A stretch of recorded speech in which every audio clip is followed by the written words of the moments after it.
me Nikhil Kumar, and today I will solve the numerical problem, word problem of the chapter linear equation in two variable for class 10 maths.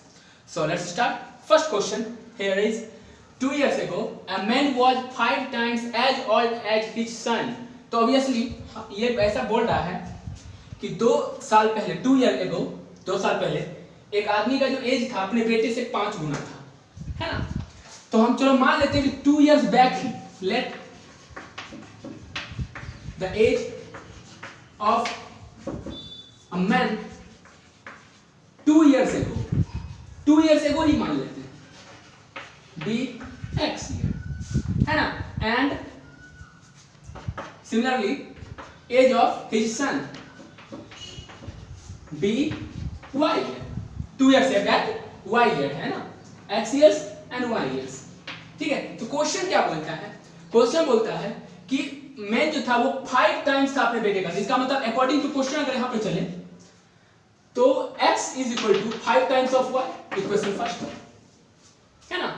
अब यहां पर क्या होगा 2 years ago, तो present as क्या होगा दोनों का ये जानना जरूरी है। तो पहला इक्वेशन तो ये मिल गया, present age of a man क्या हो जाएगा 2 इयर्स एगो माने है x ईयर, तो अब कितना हो जाएगा 2 इयर्स ऐड हो जाएगा तो होगा x + 2 and similarly present age of his son would be y + 2 year, then 2 years later। अब प्रेजेंट एज तो ये निकल गया, 2 years later बोल रहा है, तो हम क्या करेंगे 2 years later मतलब दो, अब 2 years के बाद 2 ईयर इसमें क्या होगा ऐड होगा और भी, तो age of man short form में लिखते हैं age of man after 2 year, है ना। 2 years later यहां पे लिखना है, लेटर मैन का एज कितना हो जाएगा x + 4 एंड सन का एज क्या हो जाएगा y + 4। आगे बोलता है 2 years later his age will be 8 more than 3 times the age of his son। इसका मतलब यह है कि उसका जो एज होगा मतलब x + 4 जो एज होगा वह इक्वल होगा 3 टाइम्स उसके अपने बेटे के एज के 3 टाइम्स से 8 ज्यादा। तो इक्वेशन सेकंड इक्वेशन ये फॉर्म हो गया, है ना। अब फर्स्ट इक्वेशन सेकंड इक्वेशन को सॉल्व करेंगे। इससे पहले हम सिंपलीफाई कर लेंगे x + 4 3y + 6 + 8 इधर ले आते हैं तो क्या हो जाएगा x - 3y और 4 उधर जाएगा तो 10 हो जाएगा, इक्वेशन सेकंड या थर्ड जो मान सकते हैं। और इसमें एक चीज देखते हैं वो x = 5y है तो सब्स्टिट्यूशन मेथड लगाते हैं इसमें, तो x = 5y हम क्या करते हैं पुट कर देते हैं। तो putting the value of x from equation first in equation second ऐसा लिखना है। ये छोटा बोर्ड है इसलिए थोड़ा शॉर्ट कर रहे हैं। तो x = क्या हो जाएगा 5y - 3y = 10, तो क्या हो जाएगा 2y = क्या हो जाएगा 10, इसका मतलब y = 5, y = 5, तो इसका मतलब x = 25 हो गया। तो निकल गया दोनों का क्या परसेंटेज हमें निकालना है। तो y = अगर 5 निकला है तो x = क्या निकल जाएगा 25, है ना। अब परसेंटेज यहां पर हमको जो एज 2 ईयर मांगे है एगो जो माने थे वो नहीं लेना है, परसेंटेज क्या है ये है। तो इसमें क्या हो जाएगा बेटे का एज कितना हो जाएगा 7 ईयर और फादर का एज कितना हो जाएगा y + 2 यानी यहां पर y + 2, तो x की वैल्यू क्या पुट करेंगे यहां पर 25 यानी 27 ईयर हो जाएगा इसका एज, और इसका एज कितना हो जाएगा 7 ईयर। तो इस तरह से हम निकालेंगे question related to ages. Okay, take a screenshot in order to note it down. I will solve at least each question, one question from each sector. Question related to ages, question related to number system, question from time and work, etc. तो कम से कम एक question हम solve करेंगे जिससे थोड़ी सी help मिल सके। सो देखते हैं इस क्वेश्चन को थोड़ा। Okay, so next question is a 2 digit number. इस तरह का नंबर सिस्टम का क्वेश्चन ये है, और ये क्लास 8 में भी नंबर सिस्टम में क्वेश्चन दिया रहता है, लेकिन उसमें 1 वेरिएबल में ही बनाते हैं, इसे 2 वेरिएबल में भी बनाएंगे। A two-digit number is such that the product of its digit is 35. कहता है टू डिजिट नंबर मतलब 2 डिजिट का नंबर जो 10 से 99 के बीच होता है उसमें से कोई एक ऐसा नंबर है जिसका दोनों डिजिट है ना, अगर 35 है तो 35 यानी दोनों डिजिट को जब मल्टीप्लाई करता है, प्रोडक्ट करता है तो उसका वैल्यू 35 आता है। तो चलो मान लेते हैं, लेट 2 डिजिट नंबर में एक टेंस प्लेस होता है, एक वंस प्लेस होता है। तो let the tens place digit be x। Similarly ones place क्या हो जाएगा, बी वाई। तो ओरिजिनल नंबर क्या बनेगा ये लिखना है, रिक्वायर्ड नंबर या ओरिजिनल नंबर कुछ भी लिख सकते हैं, उसमें कोई प्रॉब्लम नहीं है।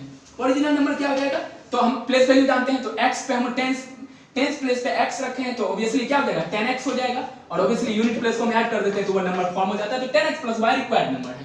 अब आगे क्या बोलता है कि दोनों डिजिट के मल्टीप्लिकेशन किसके बराबर है, 35 के। इसका मतलब एक इक्वेशन हमें क्या मिलेगा, इक्वेशन मिलेगा हमें x into y = 35, पहला इक्वेशन मिल गया हमें। नेक्स्ट बोलता है अगर 18 ना if 18 is added to the number, अगर नंबर की बात करें, नो नहीं है, नंबर में अगर बात करें तो नंबर इसका मतलब वो इसकी बात कर रहा है ना, जो रिक्वायर्ड नंबर हमें मिला ओरिजिनल नंबर। तो if 18 is added to this number, the digit interchange their places। इसमें जैसे ही हम 18 करेंगे तो नंबर जो होगा वो जो नंबर अभी जो बना है वो क्या करेगा, वो इंटरचेंज कर लेगा डिजिट। इसका मतलब जो टेंस प्लेस पे वंस प्लेस पे आएगा और जो वंस प्लेस पे वो टेंस प्लेस पे आएगा। तो नंबर तब क्या बन जाएगा, number obtained by interchanging the digit, ऐसा लिखेंगे। Number obtained by reversing the digit और इंटरचेंजिंग द डिजिट एक ही बात है, ठीक है। रिवर्सिंग द डिजिट क्या हो जाएगा, 10y + x।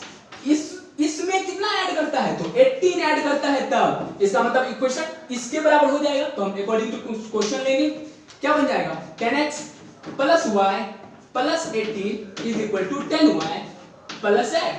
अब इसको थोड़ा सिंपलीफाई कर लेते हैं, सेकंड इक्वेशन मिल जाएगा हमें। ओके सॉल्व करते हैं, इधर ले आएंगे x को, इधर ले आएंगे तो 9x हो जाएगा, और 10y को इधर लाएंगे तो -9y हो जाएगा, और 18 को इधर लेंगे तो माइनस क्या हो जाएगा 18 हो जाएगा। 9 कॉमन ले लेते हैं, x - y = -2, 9 से कट जाएगा 2y टाइम्स में, इक्वेशन क्या बन गया सेकंड। अब इसमें भी हम सब्स्टिट्यूशन मेथड लगा सकते हैं, हम मॉडिफाई करके लिख लेंगे x = y - 2, x = y = भी लिख सकते हैं, कोई प्रॉब्लम नहीं है, ठीक है। और x की वैल्यू हम क्या करेंगे, इस इक्वेशन में पुट कर देंगे, तो हमें क्या होगा एक क्वाड्रेटिक इक्वेशन मिलेगा, उसे सॉल्व करने के बाद हमें x और y का वैल्यू निकल जाएगा।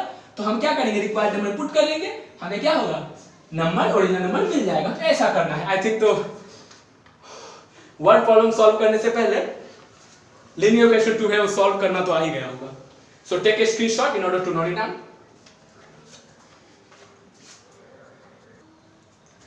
Let's move to the next question. A train covered a certain distance at a uniform speed, ठीक है, यूनिफॉर्म स्पीड पे एक ट्रेन चलती है। If the train had been 5 km/h faster, it would have taken 3 hours less than the scheduled time। कहता है अगर train 5 km/h से अगर ज्यादा तेज चला होता, 5 किलोमीटर ज्यादा तेज चला होता तो वो क्या होता, 3 घंटा कम समय लगता एक सर्टेन डिस्टेंस को कवर करने के लिए, डिस्टेंस फिक्स है। And if the train were slow by 4 kilometre, second condition है अगर ट्रेन 4 किलोमीटर कम रफ्तार से चलता शेड्यूल्ड स्पीड से, यूनिफॉर्म स्पीड से, तो उसको क्या लगता है 3 आवर ज्यादा लगता है अपने शेड्यूल्ड टाइम से। तो find the length of the journey, तो बोलता है वो क्या निकालने के लिए, वो जर्नी कितना दूर का किया, कवर डिस्टेंस बोल रहा है निकालने, तो निकालते हैं। तो सबसे पहली बात हम क्या करते हैं, चलो मान लेते हैं लेट द यूनिफॉर्म स्पीड भी, यूनिफॉर्म स्पीड भी x km/h, ठीक है। और मान लेते हैं let the length of journey, length of journey जो है क्या लिखे, जर्नी बी y किलोमीटर, ठीक है, length of journey y kilometre है। आप चाहे तो टाइम को भी मान के बना सकते हैं, हम speed equal to distance by time, 3 term तो है ही, किसी को भी एक ले सकते हैं। चलो कंडीशन पे आते हैं। अब बोलता क्या है, यूनिफॉर्म स्पीड x किलोमीटर, कहता है if the train had been 5 kilometre faster. तो सबसे पहली बात एक चीज देखने वाली बात है कि हम जानते हैं speed equal to distance by time, तो टाइम इक्वल टू क्या होगा, टाइम टेकन ना, time taken to cover y kilometre. अभी उसका स्पीड क्या है 5 किलोमीटर पर आवर है, यानी time equal to distance by speed, यानी y बाय क्या हो जाएगा x प्लस 5। तब टाइम उसको t1 क्या है t1। अब यहां पर ओके, तो अब यहां पर इसके लिए टाइम देखते हैं एक्चुअल में टाइम कैसे लगता है, मतलब यूनिफॉर्म टाइम कितना लगता है। जो शेड्यूल टाइम है अगर इस स्पीड से चलता और इतना डिस्टेंस ट्रेवल करता तो लगता y बाय x लगता है ना, तो y बाय x लगता। तो लेकिन अब जब 5 किलोमीटर फास्टर हो गया है तो ये जो है ना वो क्या हो रहा है कि 3r इससे लेस ले रहा है। इसका मतलब y minus x minus y by x minus plus 5 is equal to क्या हो जाएगा, क्या हो जाएगा 3। समझ आई होगा, मतलब अगर इस शेड्यूल्ड स्पीड से चले और डिस्टेंस इतना कवर करना हो तो टाइम टेकन कितना हुआ y by x, distance by time, distance by speed. तो अब कंडीशन के अनुसार चलते हैं, अकॉर्डिंग टू कंडीशन बोलता है अगर स्पीड 5 किलोमीटर से बढ़ा दे तो टाइम इसको 3r लेस लगेगा इससे। तो इसका मतलब यह है कि इसके और इसके बीच के टाइम टेकन का जो डिफरेंस होगा वो 3r होगा। इक्वेशन फर्स्ट हुआ। सेकेंड वन इज अगर 4 किलोमीटर से स्पीड क्या हो जाए स्लोअर हो जाए, अगर 4 किलोमीटर से स्लोअर हो जाए तो t2 ले लेते हैं। आप लिख लीजिएगा time taken to covered etcetera etcetera. तो क्या हो जाएगा y by x minus 4।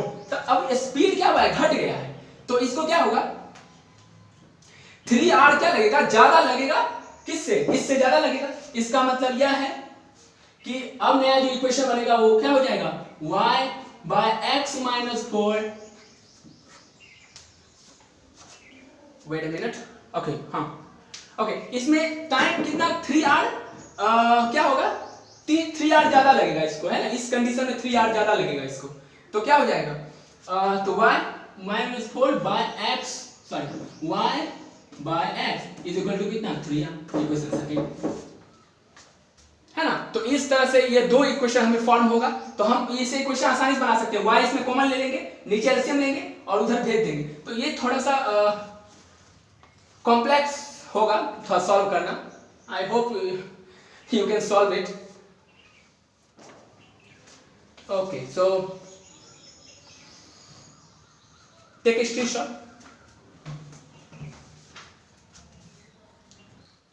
Okay सबसे जरूरी काम इस तरह के क्वेश्चन में होता है इक्वेशन फॉर्म करना। अगर इक्वेशन फॉर्म हो जाता है तो ऑब्वियसली सॉल्व हो ही जाएगा। So next question is from the upstream and downstream. So let's see. Okay, so a boat goes 12 km upstream and 40 km downstream in 8 hours.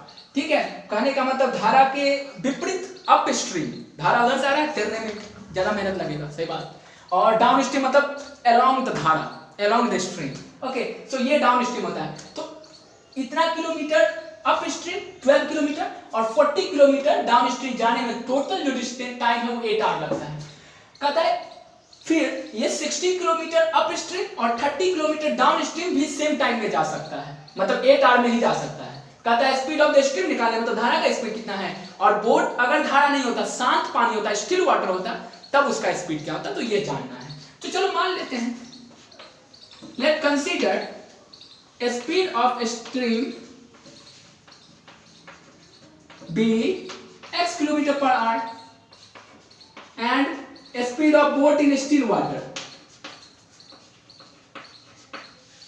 speed of boat in still water, b y kilometre per our. ठीक है, अब चलो equation form करते हैं।